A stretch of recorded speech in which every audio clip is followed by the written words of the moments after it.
T'as déjà rêvé de te lever à l'heure que tu veux, bosser sur ce qui te passionne et ne plus jamais entendre « Rends-moi ce rapport lundi matin ». Moi aussi, alors j'ai tenté un truc fou, vivre 30 jours sans patron. Mais attention, c'est pas les vacances, c'est un test extrême.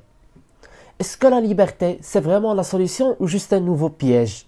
Reste jusqu'à la fin, car je vais te dire si c'est un rêve ou un cauchemar déguisé. Le problème, c'est que trop de jeunes détestent leur job, mais n'osent pas s'en libérer. C'est pour ça que je vais te montrer la vérité sans filtre sur 30 jours sans patron, par laquelle on va tirer 8 leçons d'un mois de liberté totale, ou presque.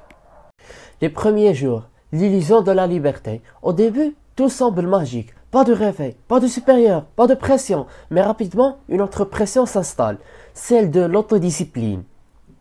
Et c'est là que j'ai compris la vraie prison n'est pas toujours là où on croit. La réalité du temps vide. Quand personne ne te dit quoi faire, tu dois tout structurer. C'est dur, surtout quand tu as été formaté pour obéir.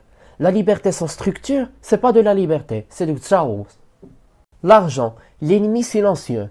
Sans revenu fixe, chaque dépense devient une décision lourde. J'ai commencé à compter chaque euro. Spoilé, j'ai frôlé la panique à la fin de la semaine 2. La solitude productive. Plus de collègues, plus de discussions à la pause. Juste toi et tes pensées. C'est là que j'ai découvert un truc puissant sur moi-même. La liberté d'apprendre. Sans patron, j'ai appris 3 compétences que j'aurais jamais apprises au bureau. Dont une qui m'a rapporté mes premiers euros. C'est à ce moment précis que tout a basculé. La tentation de l'abandon. J'ai voulu abandonner au jour 18. Vraiment, mais j'ai tenu bon grâce à une seule phrase que je vais te partager. Cette phrase peut tout changer pour toi aussi. Et cette phrase c'était « Je ne cesse pas à espérer ».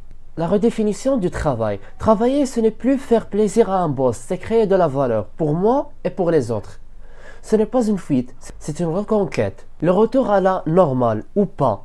À la fin des 30 jours, j'avais 2 choix. Retourner bosser ou continuer à construire ma voie. Et devine quoi, j'ai choisi la deuxième option.